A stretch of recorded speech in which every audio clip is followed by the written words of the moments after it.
Hello there, I'm McCabe. This is the channel for anything and everything, and apparently this past Monday, Google announced that it had acquired Titan Aerospace, which is a little startup from 2012 that makes high-altitude, solar-powered drones. Now, it's said that the aerospace company is going to still work separately from Google, but will be in collaboration with Google's different divisions such as Google Maps and Project Loon. And Project Loon, by the way, is a division that specializes in high-altitude weather balloons, basically, that will be able to provide internet capabilities to remote areas. So it got me thinking, what could be the outcomes of having all these drones in the air? Because apparently Titan says that their drones could stay up in the air for 5 years at a time, because guess what? They're solar powered, and so they just keep flying and don't have to come down to refuel. It's interesting, the possibilities that having drones in the air all the time could lead to. Like if you lived in some remote area that didn't have internet connection, you might be able to get internet because the drones could just be flying overhead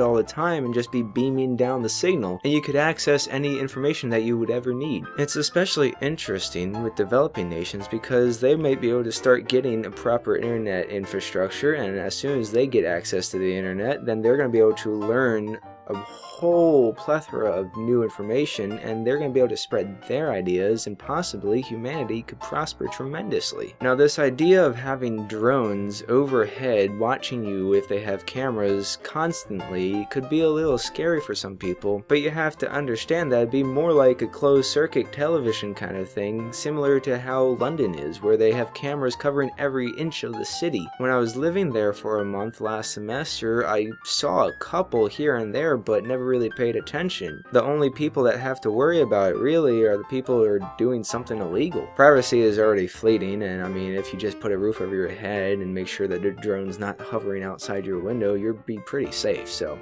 yeah. So after pondering this whole concept of having some sort of drone fleet in the air at all times, I think it's a pretty good idea to have them there because it could be beneficial to humans in general. In addition to being able to spread internet connection to every square inch of the globe, you could think of it more of an issue of safety. If there's some crime going on, it could be solved like that. If you were in some sort of natural disaster, then you could have just all the drones pinpoint your location, look for you, and have the response time a lot faster than it normally would be. If there's some sort of ecological issue of deforestation, maybe, you could solve that issue real quick. But yeah, so that's what I was thinking about today. I hope you enjoyed. Have a great day. Thanks for watching, and subscribe.